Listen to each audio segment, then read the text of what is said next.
Hello dear students, Harda degree college के इस YouTube channel में आप सभी लोगों का स्वागत है। मैं असिस्टेंट प्रोफेसर आकाश उपाध्याय आज आपके लिए cyber security and digital awareness के यूनिट 1 के कुछ इम्पॉर्टेंट क्वेश्चंस हैं जिनको हम लोग आज सॉल्व करेंगे और ये ऑब्जेक्टिव टाइप के क्वेश्चंस होंगे। आई होप कि ये सभी क्वेश्चंस आपको एग्ज़ाम में काफ़ी हेल्प करेंगे इस सब्जेक्ट को समझने के लिए और इससे रिलेटेड क्वेश्चंस के लिए। तो चलिए हम लोग स्टार्ट करते हैं हमारा यूनिट 1।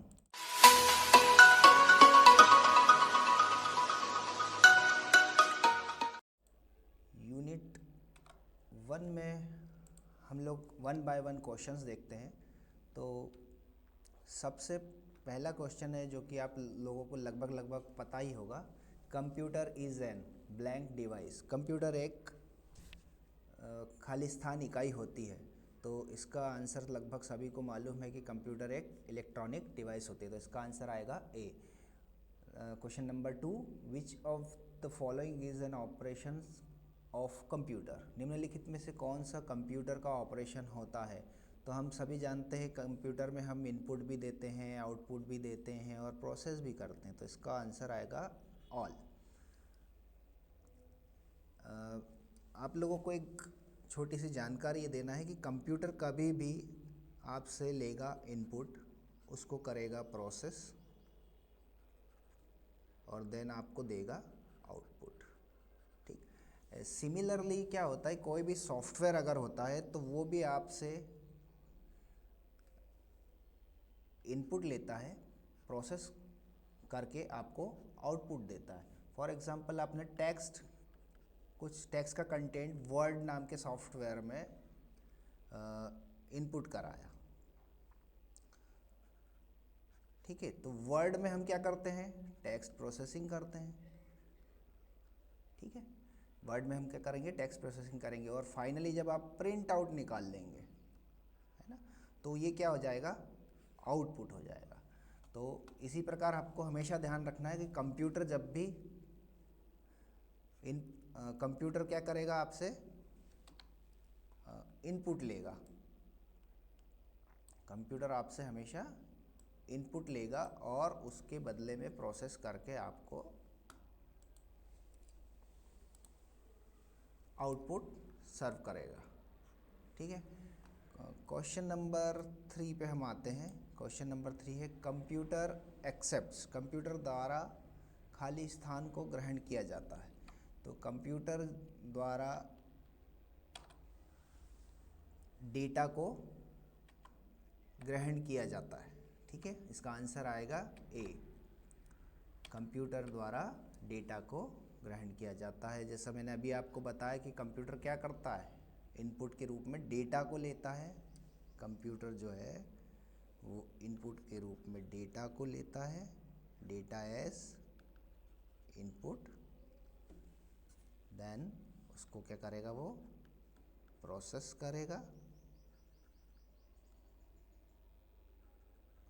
करेगा और फिर आपको क्या देगा, आउटपुट। तो आउटपुट के रूप में आपको मिलेगी क्या, इंफॉर्मेशन। ठीक है, question number 5, computer accept data in form of. Computer data को किस रूप में लेता है। तो कंप्यूटर हमेशा याद रखिएगा डेटा को बाइनरी रूप में लेता है। बाइनरी का मतलब होता है 0 और 1, 2 अंकों का ये कॉम्बिनेशन होता है। ठीक है, question number 6, which of the following is a type of computer. निम्नलिखित में से कौन सा एक कंप्यूटर का प्रकार होता है। तो इसका आंसर आएगा डी, क्योंकि मेन फ्रेम कंप्यूटर होते हैं, माइक्रो कंप्यूटर होते हैं, सुपर कंप्यूटर होते हैं। तो ये सभी कंप्यूटर्स के प्रकार हैं। तो इसका आंसर आएगा ऑल। ठीक, अब desktop computer, question number 7, desktop computer is also known as. तो हमारे जो डेस्कटॉप कंप्यूटर्स हैं जो हम लोग डेली लाइफ में यूज़ करते हैं या डेली रूटीन में यूज़ करते हैं, इनको हम पीसी भी कहते हैं ना, पीसी के नाम से भी इसको हम जानते हैं। इसे पर्सनल कंप्यूटर कहा जाता है। ठीक है, sorry. Question number 8, hybrid computer is, hybrid computer होता है, डिजिटल होता है या एनालॉग होता है। तो नाम से ही आप इसको समझ सकते हैं कि ये हाइब्रिड लिखा हुआ है, तो जिसमें डिजिटल और एनालॉग, एनालॉग और डिजिटल दोनों का कॉम्बिनेशन होगा, तो इसका आंसर आएगा सी। क्वेश्चन नंबर 8 का जो आंसर है वो है हमारा C, both A and B, hybrid. तो डिजिटल प्लस एनालॉग के कॉम्बिनेशन से बना हुआ है मिलके। क्वेश्चन नंबर 9 देख लेते हैं हम। Basic components of modern digital computer, modern digital computer का आधारभूत तत्व क्या होता है ना। तो मॉडर्न कंप्यूटर का आधारभूत तत्व, जैसा कि आप सब जानते हैं, हमने ऊपर वाले क्वेश्चन में भी देखा था कि वो इनपुट लेता है इनपुट डिवाइसेस की मदद से, आउटपुट लेता है आउटपुट डिवाइसेस की मदद से, और सीपीयू उसको क्या करता है, प्रोसेस करता है। तो इसका आंसर क्या आना चाहिए, ऑल। ठीक, तो basic component of modern digital computer क्या है, इनपुट डिवाइसेस हैं, आउटपुट डिवाइसेस हैं और सीपीयू है। ठीक, वेब टेक्नोलॉजी, अब यहाँ से आपके वेब टेक्नोलॉजी से रिलेटेड क्वेश्चंस स्टार्ट हो गए। तो अब इसमें क्वेश्चन नंबर 10 उन्होंने पूछा है कि वेब टेक्नोलॉजी को ब्लैंक में वर्गीकृत किया जाता है। Web technology can be classified into, option A दिया है www, ऑप्शन बी दिया है उन्होंने सर्वर, ऑप्शन सी दिया है ब्राउज़र। अब जब हम बात करते हैं वेब को यूज़ करने की, तो वेब जब भी हम यूज़ करेंगे तो वेब एक ऐसी सर्विस है जिसको इंटरनेट पे सबसे ज़्यादा इस्तेमाल किया जाता है ना। तो अब किसी वेबसाइट को एक्सेस करने के लिए www, वर्ल्ड वाइड वेब का यूज़ करते हैं, डॉट। कोई सर्वर होता है, बिल्कुल होता है बीच में सर्वर भी, क्योंकि ये वेबसाइट जो है वो सर्वर पे होस्ट की जाती है। और ब्राउज़र जो कि एक क्लाइंट सॉफ्टवेयर होता है, किसको देखने के लिए, वेबसाइट को देखने के लिए ब्राउज़र एक क्लाइंट सॉफ्टवेयर होता है। तो वेब टेक्नोलॉजी को हम इन तीनों की मदद से ही यूज़ कर सकते हैं, है ना। हम बात कर रहे हैं किसकी, वेब टेक्नोलॉजी, वेब टेक्नोलॉजी। तो www, सर्वर और ब्राउज़र, ये तीनों ही हमें इसमें यूज़ होंगे। ठीक, और इसीलिए इसको इन 3 भागों में क्लासिफाइड किया हुआ है। Question number 11, www stands for, ये तो बहुत पॉपुलर क्वेश्चन है, तो इसका आंसर आएगा वर्ल्ड वाइड वेब। ठीक है, world wide web. Question number 12, the tool used to look the web pages, web page को देखने के लिए हम लोग कौन सा टूल यूज़ करते हैं, है ना। तो इसका आंसर आएगा, वेब पेज को देखने के लिए इनमें से हम लोग, जैसा कि अभी आपने बताया था कि आपको एक ब्राउज़र की आवश्यकता होगी, हमेशा एक ब्राउज़र लगेगा जो कि क्लाइंट एंड पे एक सॉफ्टवेयर होता है ना। तो इसका आंसर आएगा वेब ब्राउज़र। ठीक है, विच of the following is an important of web technology, which of the following is N importance of web technology, निम्नलिखित में से कौन सा वेब टेक्नोलॉजी का महत्व होता है।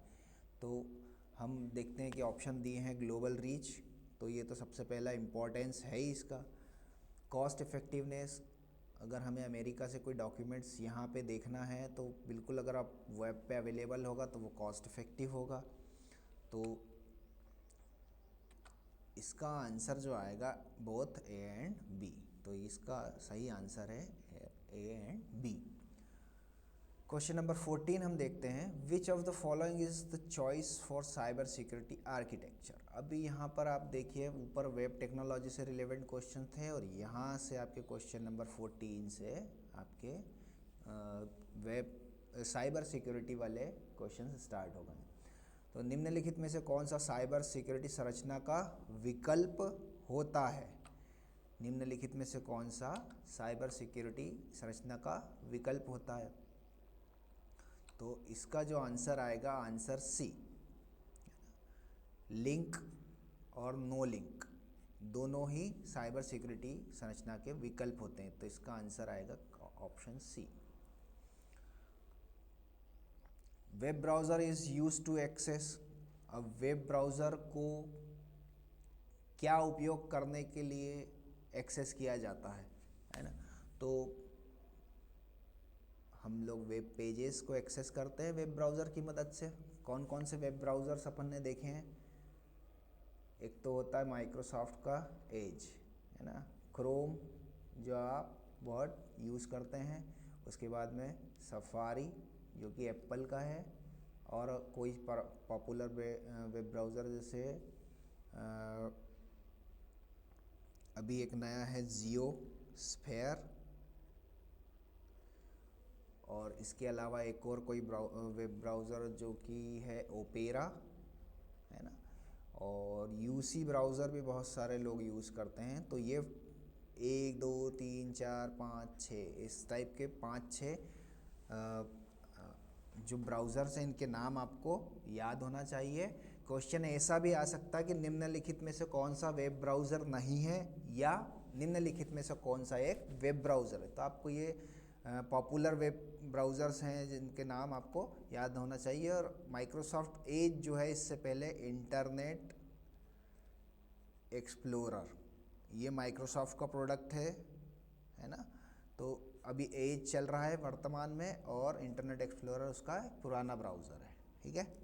गूगल क्रोम जो है वो गूगल का है, क्योंकि हम उसको गूगल क्रोम ही बोलते हैं। सफारी जो है एप्पल का है, जियो स्फीयर जियो कंपनी का है, ठीक है। इस प्रकार से इन ब्राउज़र्स को आपको ध्यान में रखना है।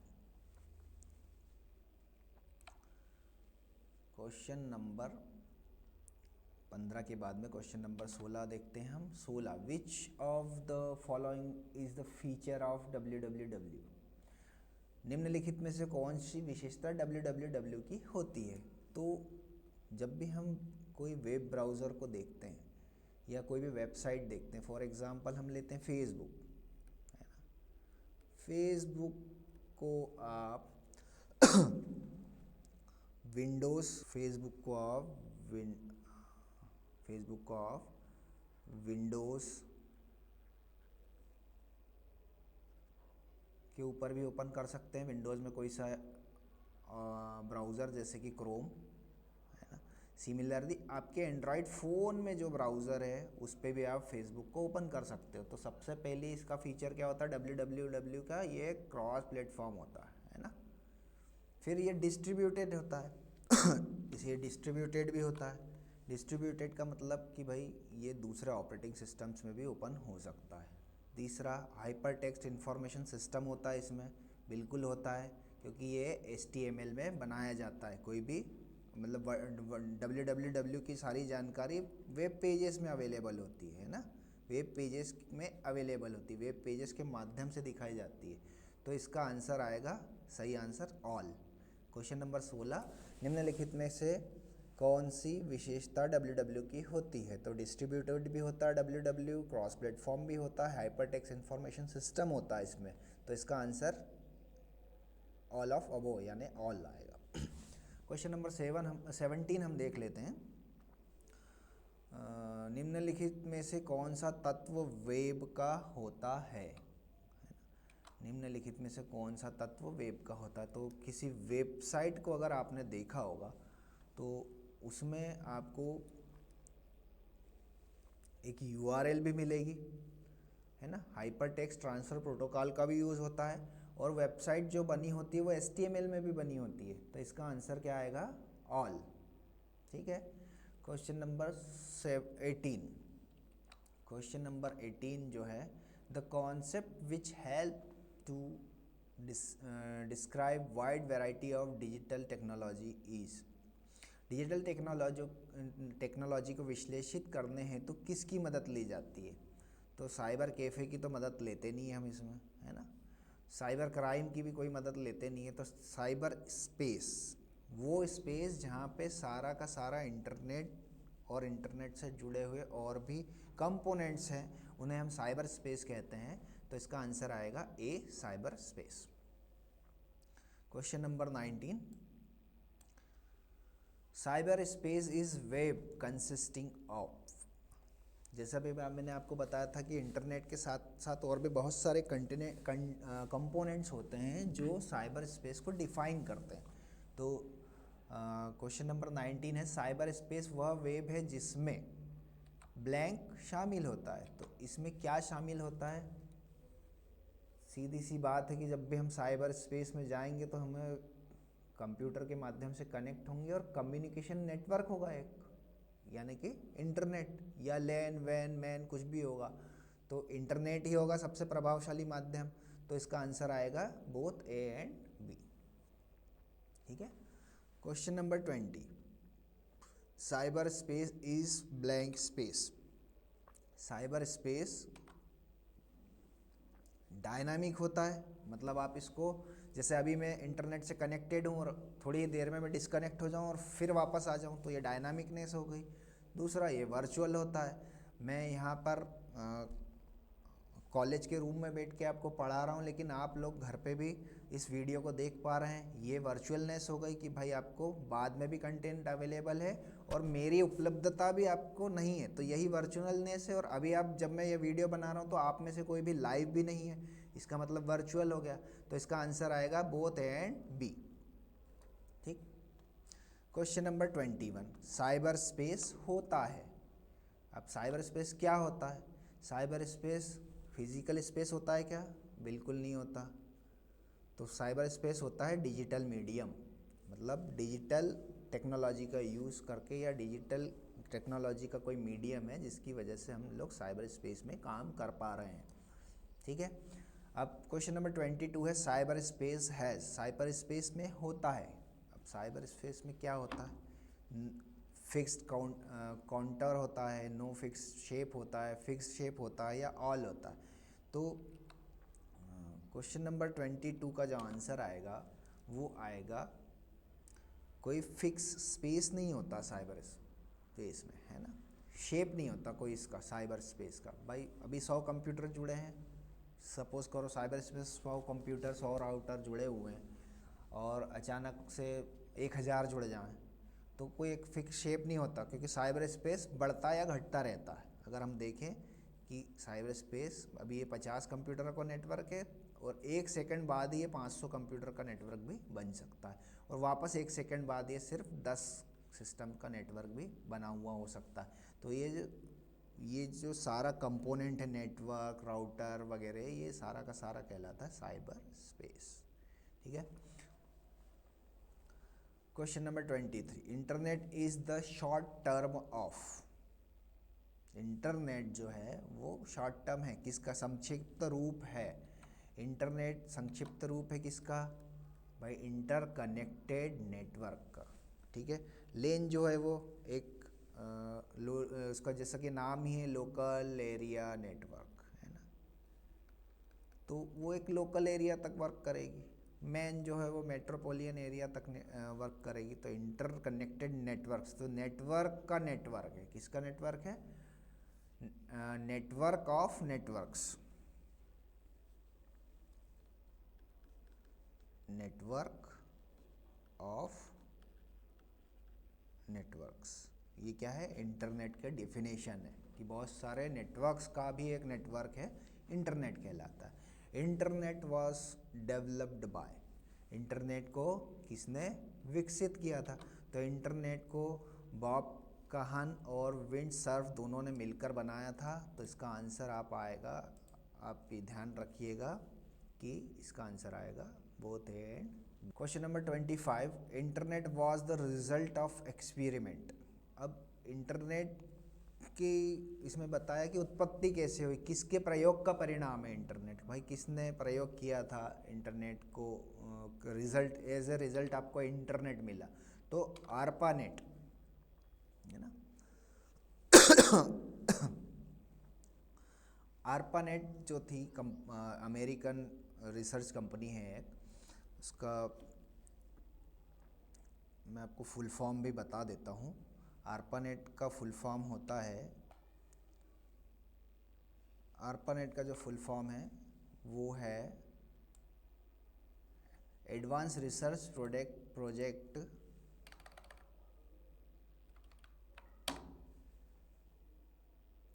प्रोजेक्ट्स एजेंसी नेटवर्क, ये अमेरिका की एक कंपनी है, अमेरिकन रिसर्च एजेंसी थी जिसने इंटरनेट का आविष्कार किया था। ये अपनी पहले स्टार्टिंग में अपनी फाइलों को एक दूसरे से शेयर करते थे मैसेजेस के माध्यम से। तो आरपानेट ने इंटरनेट की अवधारणा को जन्म दिया था और इंटरनेट का आविष्कार किया था। तो internet was popular in the year, इसमें पूछा कि भाई कौन से ईयर में इंटरनेट सबसे ज़्यादा पॉपुलर हुआ था। तो 1990s में इंटरनेट का इंटरनेट जो है वो बहुत ही प्रसिद्ध हुआ था। विच of the following is an application of internet, भाई निम्नलिखित में से इंटरनेट का एप्लीकेशन क्या होता है। तो हम इंटरनेट के माध्यम से क्या क्या कर सकते हैं ये देख लेते हैं। तो हम डेटा शेयरिंग कर सकते हैं, कम्युनिकेशन कर सकते हैं, वीडियो कॉल वगैरह हम लोग इंटरनेट के माध्यम से ही करते हैं। फिर सर्च कर लेते हैं कोई भी कंटेंट, कुछ भी चीज़ें सर्च करते हैं। तो ये तीनों ही आ गए, तो इसका आंसर क्या आएगा? ऑल। अब क्वेश्चन नंबर 28 की ओर हम लोग बढ़ते हैं। क्वेश्चन नंबर 28 में पूछा है कि आईसोक स्टैंड्स फॉर, तो आईसोक का जो फुल फॉर्म होता है इंटरनेट सोसाइटी होता है ना। तो इसका आंसर आप लोग ध्यान रखेंगे इंटरनेट सोसाइटी। आप इस पर अच्छे से इसको याद कर लेंगे क्योंकि ये एब्रीविएशंस हैं जो बहुत बार पूछ लेते हैं। जैसे आरपानेट है, आईसोक है, ये जो एब्रीविएशंस हैं आप लोगों को ध्यान रखना पड़ेगा। अब आईसोक के बारे में एक और क्वेश्चन इन्होंने पूछा कि आईसोक इज़ रिस्पॉन्सिबल फॉर हैंडलिंग, है ना। आईसोक जो होता है वो किस चीज़ के लिए रिस्पॉन्सिबल होता है? तो आईसोक मतलब जो है इंटरनेट स्टैंडर्ड्स डिफाइन करता है, एजुकेशन पॉलिसीज़ डिफाइन करता है और पॉलिसी डेवलपमेंट भी करता है। तो इसका आंसर जो आएगा ऑल आएगा, है ना। तो आईसोक के ये जो आपको तीनों ये जो दिए हुए हैं आईसोक के ये कार्य क्षेत्र है। इंटरनेट स्टैंडर्ड्स डिफाइन करना, एजुकेशन पॉलिसीज़ तय करना और पॉलिसी डेवलपमेंट करना। क्वेश्चन नंबर 29 का जो आंसर आएगा वो डी आएगा। तो internet governance consist of system of, internet governance में खालिस्तान का सिस्टम शामिल होता है। तो इंटरनेट गवर्नेंस की जब हम बात करते हैं तो उसमें लॉज होगा, रूल्स होंगे, पॉलिसीज़ होंगी। तो इसका आंसर आएगा ऑल ऑफ अबव, ठीक है। ISOC specifically addresses blank diverse area of concern, ISOC द्वारा विशेष तौर पर किन क्षेत्रों को एड्रेस किया जाता है? तो इसका आंसर जो आएगा भाई टेक्निकल स्टैंडर्ड्स को इम्प्लीमेंट कराना होता है, harmonises the policies, lead educational and research efforts, जैसे अभी अपन ने क्वेश्चन नंबर 29 में ये सभी देखा था। और इसका जो आंसर आएगा ऑल सॉरी, ठीक है। तो अगले क्वेश्चन की ओर बढ़ते हैं हम लोग। क्वेश्चन नंबर 32, क्वेश्चन नंबर 32 जो है web browser is a browser, है ना। तो वेब ब्राउज़र क्या होता है? तो मैं आपको पहले भी बोल चुका हूँ, ये एक एप्लीकेशन होता है या एक सॉफ्टवेयर होता है जिसकी मदद से हम क्या करते हैं, वेब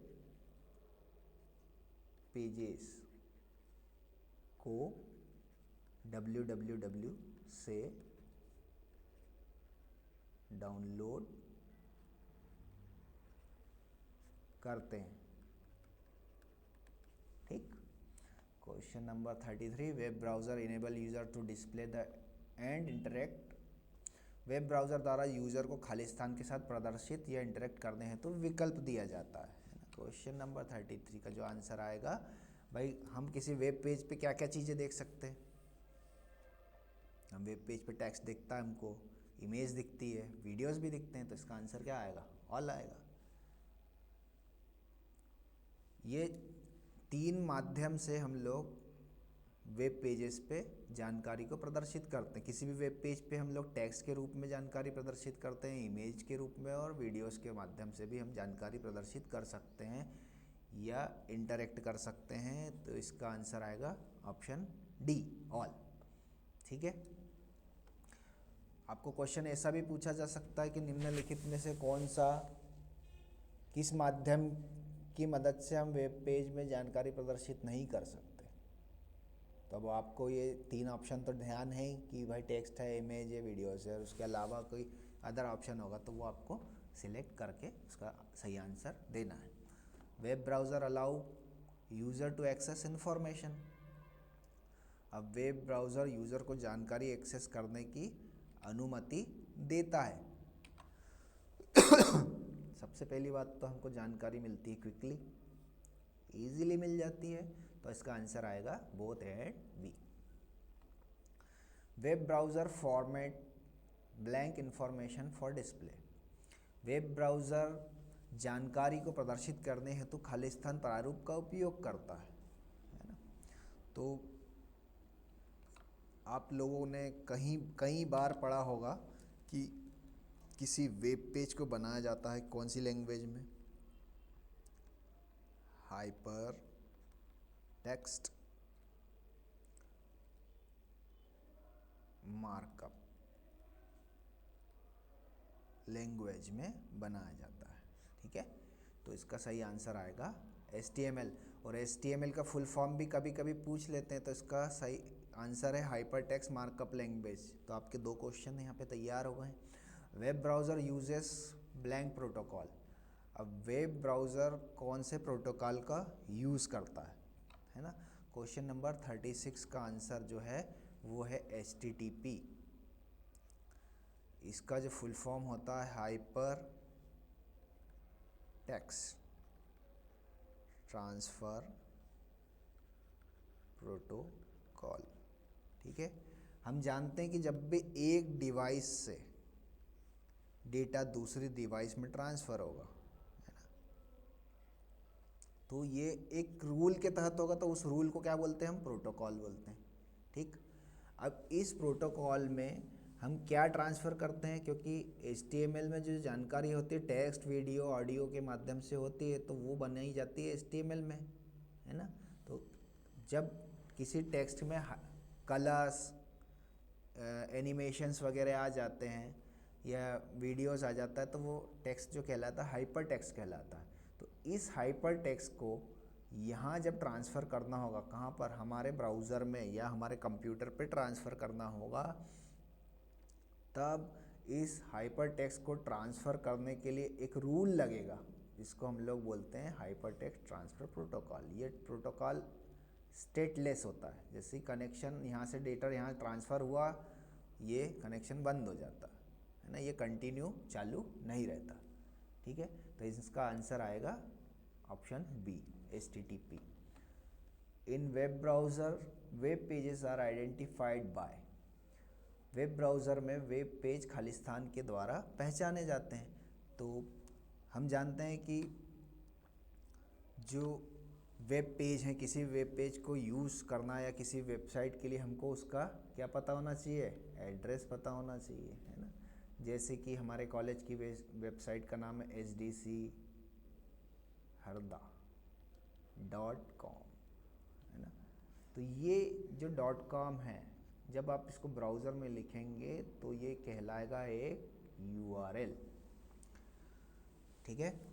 तो क्वेश्चन नंबर 37 का जो आंसर है वो आ गया आपका URL। URL का जो फुल फॉर्म है मैं वो आपको और बता देता हूँ। URL को बोलते हैं यूनिफॉर्म रिसोर्स लोकेटर, ठीक है। ये इसका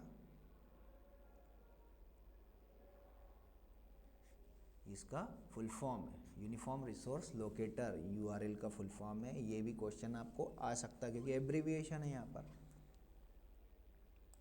ठीक है। क्वेश्चन नंबर 38 की ओर बढ़ते हैं। Which of the following is an example of web browser. निम्नलिखित में से कौन सा वेब ब्राउज़र का एक उदाहरण होता है? तो मैंने आपको बहुत स्टार्टिंग में शायद बताया था, 6-7 ब्राउज़र्स के नाम बताया था, जिसमें मोज़िला फायरफॉक्स में स्किप कर गया था। तो मोज़िला फायरफॉक्स भी एक वेब ब्राउज़र है। इंटरनेट एक्सप्लोरर ये बताया था कि ये माइक्रोसॉफ्ट का है। गूगल क्रोम गूगल का है। तो ये सभी एक वेब ब्राउज़र है। Search engine is an answering machine. Search engine online answering machine होती है, ऑफलाइन आंसरिंग मशीन होती है। तो इसका आंसर आप लोगों को पता ही होगा, जब तक आपका इंटरनेट काम नहीं करेगा, जब तक सर्च इंजन काम नहीं करेगा, तो वो एक ऑनलाइन आंसरिंग मशीन होती है।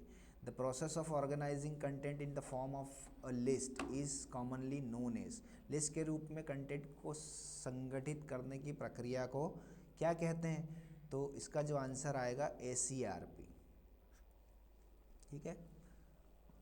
विच of the following is an example of search engine, निम्नलिखित में से कौन सा सर्च इंजन का एक एग्जाम्पल होता है? अब भाई नया एक, अभी तक अपन ने जो टॉपिक्स पढ़े थे उसमें से सर्च इंजन के एग्जाम्पल पूछे हुए, तो गूगल एक सर्च इंजन है, याहू सर्च इंजन है, बिंग जो है वो माइक्रोसॉफ्ट का सर्च इंजन है। तो इसका आंसर जो आएगा ऑल आएगा। ठीक है।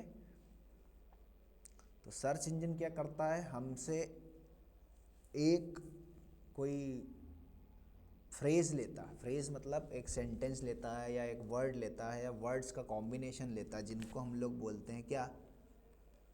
कीवर्ड, है ना। ये हम उस सर्च इंजन को देते हैं कि भैया इस कीवर्ड से रिलेटेड आपके पास में कौन कौन से वेब पेजेस हैं, है ना। मतलब हम सर्च इंजन की थोड़ी सी वर्किंग की बात कर रहे हैं, तो हम लोगों को हमारे जो कीवर्ड दिए होते हैं उससे रिलेटेड वेब पेजेस एज क्या देता है? रिजल्ट। कौन देता है? सर्च इंजन, है ना।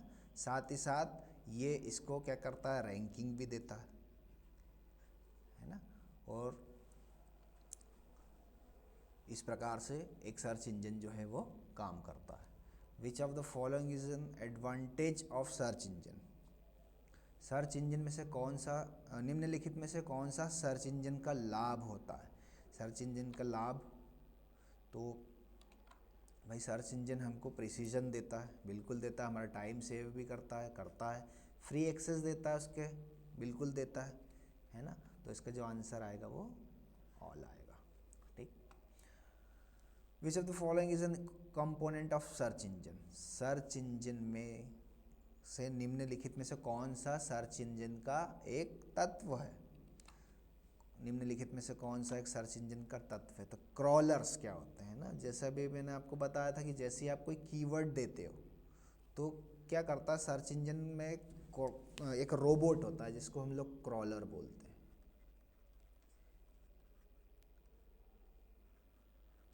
ये क्या करता है कि भाई जिन जिन वेबसाइट पे ये जो आपने कीवर्ड दिए हैं वो अवेलेबल हैं, उनको वो जाके धीरे धीरे धीरे धीरे खोजने लगता है।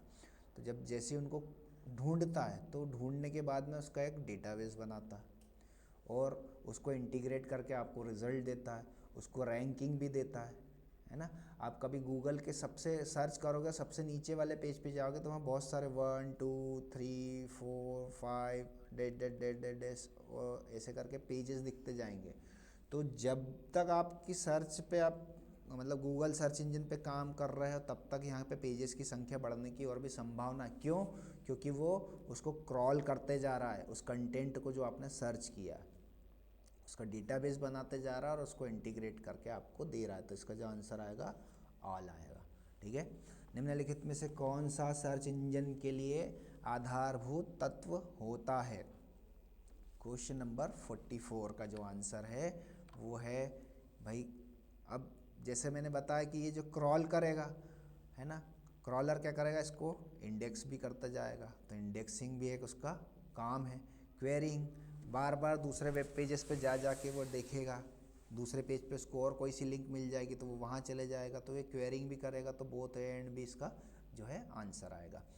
Question number 45, website is blank on internet, website internet पर क्या होती है? इसका मैं आंसर आपको काफ़ी बार दे चुका हूँ कि वेबसाइट जो है इंटरनेट पे एक लोकेशन होती है, साइट, है ना। जैसे बात करते हैं ना इंजीनियर्स की, हमारी कोई सी साइट पर काम चल रहा है, तो साइट जो क्या है, वर्ड जो है साइट का मीनिंग होता है लोकेशन, है ना। वेब लोकेशन, वेबसाइट इंटरनेट पर एक वेब लोकेशन होती है। Web portal provide point of access, web portal द्वारा खालिस्तान को एक्सेस पॉइंट के लिए प्रदान किया जाता है। तो कोई वेब पोर्टल जो होता है सिंगल पॉइंट ऑफ एक्सेस देता है आपको, है ना। Website can be access through, website को खालिस्तान के द्वारा एक्सेस किया जाता है, तो यूआरएल के द्वारा हम लोग वेबसाइट को एक्सेस करते हैं। ठीक है। Question number 49, information sources update regularly in, जानकारियों को खालिस्तान में नियमित रूप से अपडेट किया जाता है, तो हम लोग जानकारियों को वेब पोर्टल पर नियमित रूप से अपडेट करते हैं। ठीक है। It has a modular construction, blank का मॉड्यूलर संरचना होती है, तो जो हमारा वेब पोर्टल होता है ना, उसकी एक मॉड्यूलर संरचना होती है। मॉड्यूलर संरचना में क्या होता है कि एक उसका एडमिन वाला पार्ट होता है जहाँ से पूरा का पूरा वेब पोर्टल को मैनेज किया जाता है, और एक यूज़र वाला पार्ट होता है जहाँ पे यूज़र उसकी सर्विसेज को एक्सेस करता है ना। तो एक जो वेब पोर्टल है वो हाँ, क्वेश्चन नंबर 50 का आंसर देख रहे थे, दोनों ऑप्शन सेम है लगभग। तो क्वेश्चन नंबर तो ये जो हो गया एडमिन वाला मॉड्यूल हो गया, ये हो गया यूज़र वाला मॉड्यूल। तो जो क्वेश्चन नंबर 50 का आंसर है वो है web portal. Question number 51, it has a simple construction, अब निम्नलिखित में से किसकी सिंपल संरचना होती है, तो वेब पोर्टल जो होता है थोड़ा डिफ़िकल्ट होता है, तो वेबसाइट की संरचना सिंपल होती है ना, ये HTML में बनाई जाती है। ठीक। Question number 52, it uses a simple security mechanism, इसके द्वारा सरल सिक्योरिटी मैकेनिज़्म का उपयोग किया जाता है। किसके द्वारा? अब वेबसाइट और वेब पोर्टल में हम लोग डिफरेंस थोड़ा सा पिछले दो क्वेश्चंस के माध्यम से जान गए हैं। तो सिंपल क्या है इन दोनों में से, वेबसाइट और वेब पोर्टल में से वेबसाइट है तो इसमें सरल सिक्योरिटी मैकेनिज्म का यूज़ किया जाएगा। Sorry. It uses complex security mechanism, तो सीधी सी बात है वेब जो पोर्टल है उसमें कॉम्प्लेक्स सिक्योरिटी सिस्टम का यूज़ किया जाएगा, क्योंकि उसमें एडमिन लॉगिन का सिस्टम अलग बनेगा, यूज़र के लॉगिन का सिस्टम अलग बनेगा, क्योंकि यूज़र सर्विसेज को एक्सेस करेगा। Question number 54, what is being secured in computer security, computer security में क्या सिक्योर रहता है? तो आप लोग देखिए, आपको जो आंसर्स हैं वो दिए हुए हैं भाई। इंफॉर्मेशन तो आप कंप्यूटर सबसे मस्ट है, एप्लीकेशंस भी सिक्योर होना चाहिए और पूरा नेटवर्क भी सिक्योर होना चाहिए, तो कंप्यूटर सिक्योरिटी में ये सभी तीनों चीज़ें आती हैं। Computer security is mainly concern with, computer security का मुख्य क्षेत्र होता है। अब इन्होंने जो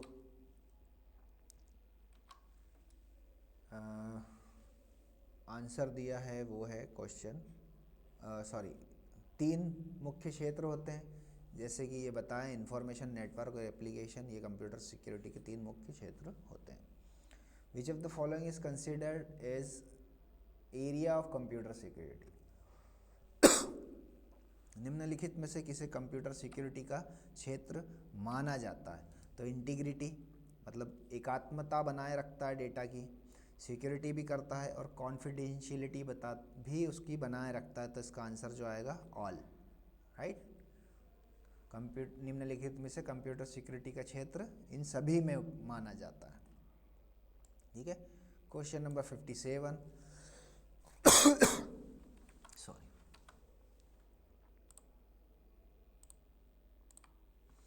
क्वेश्चन नंबर 57 जो है उसको देख लेते हैं जल्दी से।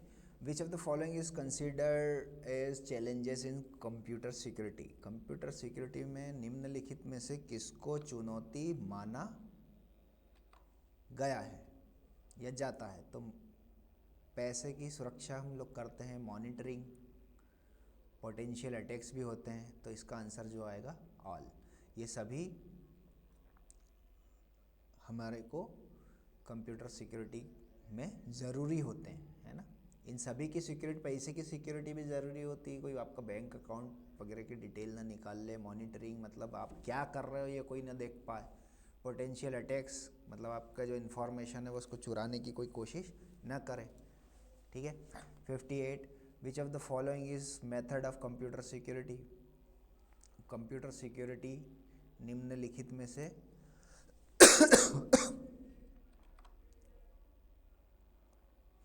निम्नलिखित में से कौन सी कंप्यूटर सिक्योरिटी की विधि होती है ना। तो जो इसका जो आंसर है भाई, एंटीवायरस हमको वायरस से सुरक्षा प्रदान करता है। फायरवॉल जो है वो जो अनवांटेड जो एक्सेस हैं उनको रोकता है। स्ट्रॉन्ग पासवर्ड से क्या होता है कि हमारी जो एप्लीकेशन है या हमारा जो कंप्यूटर है उसकी इंफॉर्मेशन को कोई बिना पासवर्ड जाने एक्सेस नहीं कर सकता। ठीक है, तो इसका जो आंसर आएगा वो आएगा ऑप्शन डी। फिर नेक्स्ट है, firewall is a blank security device. Firewall एक खालिस्तान इकाई है। इसका जो आंसर है कि फायरवॉल जो है नेटवर्क से रिलेटेड सिक्योरिटी की इकाई है। ठीक है, क्वेश्चन नंबर 60,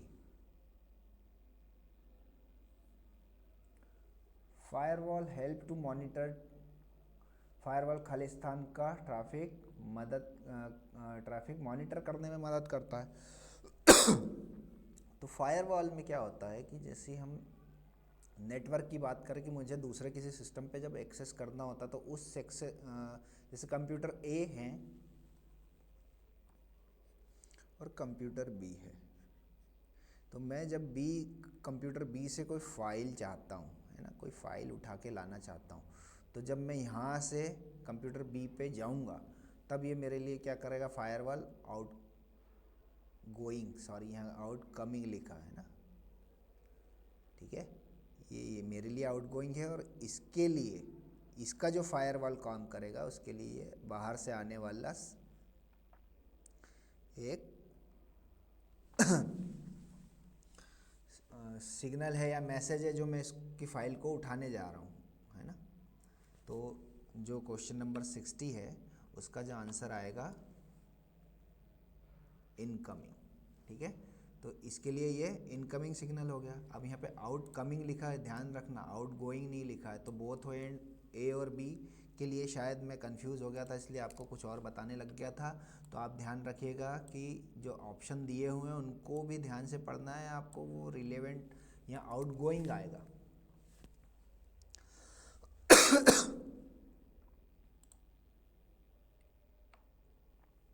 ठीक है, question number 61, which of the following is mode of firewall. Firewall का कौन सा मोड होता है। तो फायरवॉल का जो मोड होता है वो ड्रॉप मोड होता है। ठीक है, इसका जो आंसर आएगा वो आंसर आएगा सी। 62, फायरवॉल का लाभ क्या होता है भाई, इसमें पूछा है। खालिस्तान फायरवॉल का लाभ होता है। तो फायरवॉल का जो लाभ है, अनऑथराइज एक्सेस से प्रोटेक्शन देता है हमको, बिल्कुल देता है। मॉनिटरिंग करता है, बिल्कुल करता है। प्रिवेंशन ऑफ मालवेयर, बिल्कुल करता है। तो इसका आंसर जो आएगा ऑल आएगा। Question number 63, which of the following is N disadvantage of firewall. अब फायरवॉल की कोई हानि होती है क्या, फायरवॉल की कोई हानि होती है क्या। तो फायरवॉल में थोड़ी सी कॉम्प्लेक्सिटी होती है, इसको सेटअप करने में बहुत मेहनत करनी पड़ती है, लिमिटेड विजिबिलिटी होती है इसकी और कॉस्ट बहुत ज़्यादा होती है इसकी। तो इसका जो आंसर आएगा ऑल आएगा। भाई इतना पैसा और इतनी कॉम्प्लेक्सिटी के साथ में जब विजिबिलिटी उसकी लिमिटेड हो, है ना, तो हम इंटरनेट से आने वाले कनेक्शंस को फायरवॉल बहुत एक हद तक उसको रोक सकता है, लेकिन पूरे अटैक्स को नहीं रोक सकता है फायरवॉल, है ना। इस वजह से लिमिटेड विजिबिलिटी हो गई। सॉरी। क्वेश्चन नंबर 64, निम्नलिखित में से कौन सा ऑनलाइन सिक्योरिटी का चरण होता है। ठीक है, तो विच of the following is step for online security. तो आप सभी ने जब आपका अकाउंट जो है आपके फ़ोन पे, जैसे गूगल का अकाउंट है ना, तो उसमें आप 2 फैक्टर ऑथेंटिकेशन करते हैं, वेरीफाई एवरी ट्रांजेक्शन्स करते हैं, है ना। जितने भी आपने उस ऑनलाइन होने के बाद में काम किए हैं, SSL सर्टिफिकेट कंपलसरी होता है किसी भी वेबसाइट के लिए। SSL का जो फुल फॉर्म होता है सिक्योर सॉकेट लेयर, ठीक है। तो इसका जो आंसर आएगा ऑल आएगा। Question number 65, the most common type of digital security is digital security का सबसे सामान्य प्रकार क्या है? तो डिजिटल सिक्योरिटी में हमको नेटवर्क की सिक्योरिटी भी रखना पड़ता है। एंड पॉइंट मतलब हम जब कंप्यूटर को यूज़ कर रहे हैं या कोई नेटवर्क को यूज़ कर रहे हैं तो हम एंड पॉइंट है ना। क्लाउड पे भी सिक्योरिटी होनी चाहिए। तो जो इसका जो आंसर आएगा 65। अब एक जो क्वेश्चन आपका रह गया है 66, आई बैंकिंग से क्या तात्पर्य होता है? तो आई बैंकिंग से क्या तात्पर्य होता है? तो इंटरनेट बैंकिंग नहीं होता है ना। अब आप बोलोगे कि सर आप तो गलत बता रहे हो। तो जो आई बैंकिंग नहीं होता है वो ई बैंकिंग होता है, ठीक है। इंटरनेट बैंकिंग को ई बैंकिंग बोला जाता है। ये भी नहीं है आंसर, ये भी नहीं है, ये भी नहीं है, तो इसका आंसर आएगा डी, नन। तो आई बैंकिंग नाम की कोई टर्म नहीं होती, वो होती है ई बैंकिंग, ठीक है। तो ये आपके यूनिट 1 में जो थे लगभग 66 क्वेश्चंस मुझे अवेलेबल हुए थे, और मैं कोशिश करूँगा कि यूनिट 1 के बहुत सारे क्वेश्चंस और आपके लिए लेके आऊँ जो इन क्वेश्चन से थोड़ा सा हटके हों, ताकि ज़्यादा से ज़्यादा क्वेश्चंस की आपकी प्रिपरेशन हो सके, ज़्यादा से ज़्यादा आपका फंडामेंटल क्लियर होता जाए, जिससे कि आप क्वेश्चंस को आसानी से सॉल्व कर सकें। और अगले वीडियो में मैं यूनिट 2 के जो क्वेश्चंस हैं उनको लेकर के आऊँगा आपके लिए। तो आप लोग अगले वीडियो के लिए तैयार रहें। जब तक इस वीडियो को आप लोग लाइक करें, कोई क्वेश्चन हो तो बिल्कुल कमेंट करें, मैं सभी कमेंट्स का आंसर आपको देता हूँ। और साथ ही ये जो क्वेश्चन बैंक है, ये पूरा जो डॉक्यूमेंट मैंने आपको एक्सप्लेन किया है, ये भी आप लोगों को आपके व्हाट्सएप ग्रुप पे अवेलेबल हो जाएगा। Thank you so much for watching this video. Thanks to all.